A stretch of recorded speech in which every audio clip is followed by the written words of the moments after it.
Memandikan mayit, mengafani mayit dan mensolati. Wadafnuhu kurangnya. Wadafnuhu lan mendem mayit atau menguburnya itu hukumnya fardu kifayah. Artinya kefarduan itu bisa tercukupkan walaupun dilakukan hanya satu orang.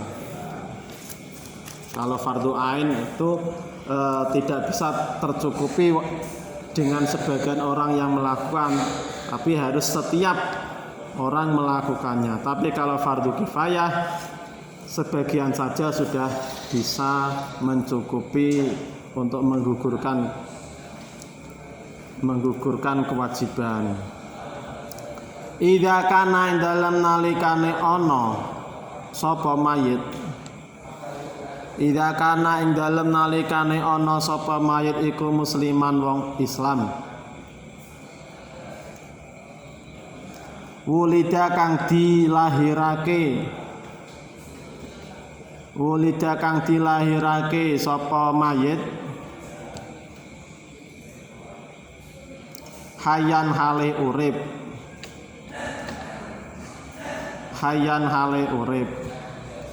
wa wajib lan wajib lidhimiyin keduwe wong kafir dhimi,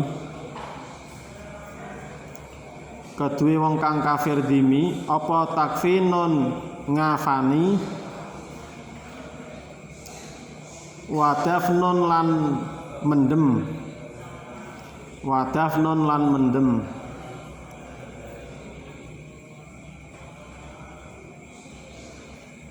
wali siktin lan wajib keduwe bayi keguguran, wali siktin lan wajib keduwe bayi keguguran, berarti sudah meninggal di dalam perutnya.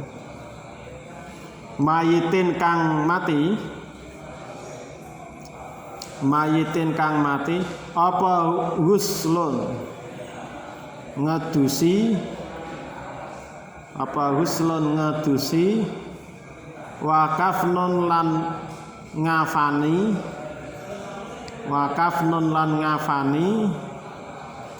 wadafnun lan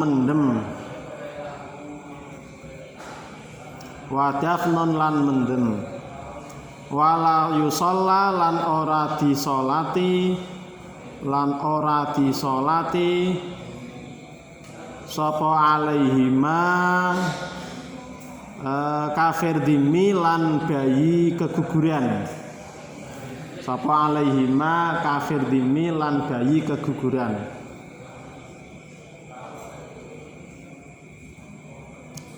Bayi keguguran.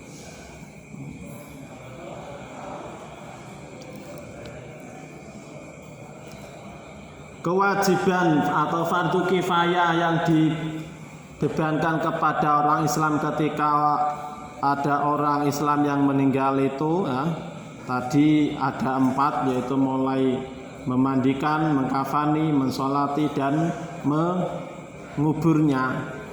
Itu ketika mayitnya itu Islam dan juga terlahir dalam keadaan hidup. Artinya misalnya anak bayi waktu lahir masih hidup walaupun kecet-kecet misalnya,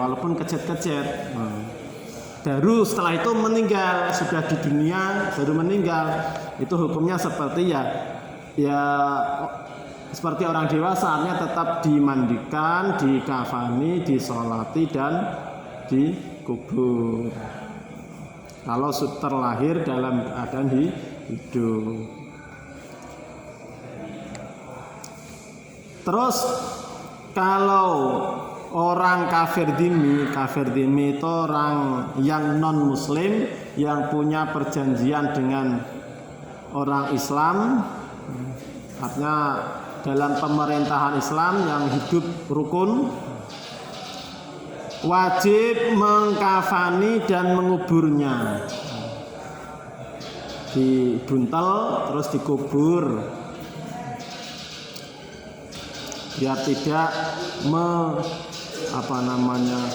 menyebabkan bau kan, kalau tidak dikubur menyebabkan bau. Itu kalau kita sebagai orang Islam. Tapi kalau mereka misalnya orang kafir dhimmi mau diprosesi seperti agama mereka, ada yang dibakar, ada yang dilarung, ada yang itu kan terserah mereka. Tapi misalnya kita sebagai orang Islam, di lingkungan kita ternyata ada orang non Muslim meninggal, nah itu dia tidak punya keluarga sehingga tidak ada yang mau merawatnya. Nah, kewajiban kita sebagai orang Islam itu apa? Apakah kita biarkan saja biar membusuk di situ? Nah, tentu kan tidak lah. Wajibnya itu mengkafani dan menguburnya. Kalau itu kafir dhimmi, artinya non Muslim yang punya perjanjian damai dengan Islam. Tapi kalau mereka punya keluarga mau dirawat sebagaimana agama mereka, ya itu kan terserah mereka. Kita tidak punya kewajiban lagi, sudah urusan mereka. Kemudian yang wajib bagi orang Islam ketika ada bayi keguguran meninggal di dalam perut, bagaimana? Kewajibannya adalah memandikan, kemudian mengkafani dan menguburnya. Ini beda, kalau tadi kafir dhimmi kan nggak usah didusi ya ben apa anane, angger dibuntel, dipocong atau dibuntel ben ra mbacini terus dikubur. Nah, bayi keguguran, nah, misalnya sudah berbentuk bayi, nah, ya dimandikan, dikafani, baru dikubur. Tapi tidak usah disolati, karena bayi keguguran sudah meninggal di dalam perut. Bagi orang yang hidup tidak wajib mensolati, karena ya sudah meninggal di dalam perut, belum lahir. Waman lan utawi sapane wong, waman lan utawi sapane wong iku mata mati sapa man, iku mata mati sapa man fi qitalil kufari ing dalem merangi wong kafir, fi qitalil kufari ing dalem merangi pira-pira wong kafir, bisa babihi kelawan sebabe kital, bisa babi kelawan sebabe kital, ya kufina mongko dikafani sapa man, kufina mongko dikafani sapa man fi siyabihi ing dalem pakaiane man, fi siyabihi ing dalem pakaiane man.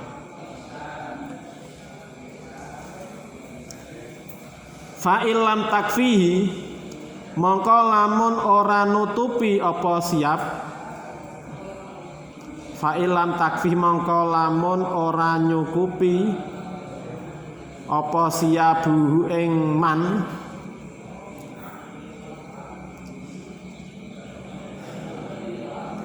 zida mongko ditambahi, zida mongko ditambahi apa alaiha siyabuhu, apa alaiha siyabuhu,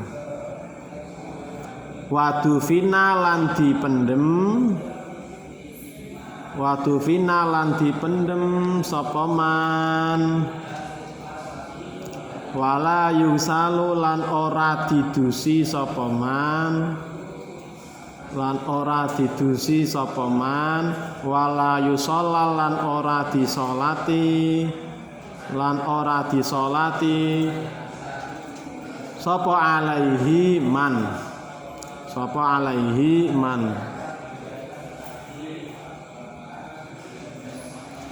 Nah, orang yang meninggal dalam peperangan melawan orang-orang kafir, dengan sebab perang itu dia meninggal, ya. Meninggalnya memang sebab perang, ya.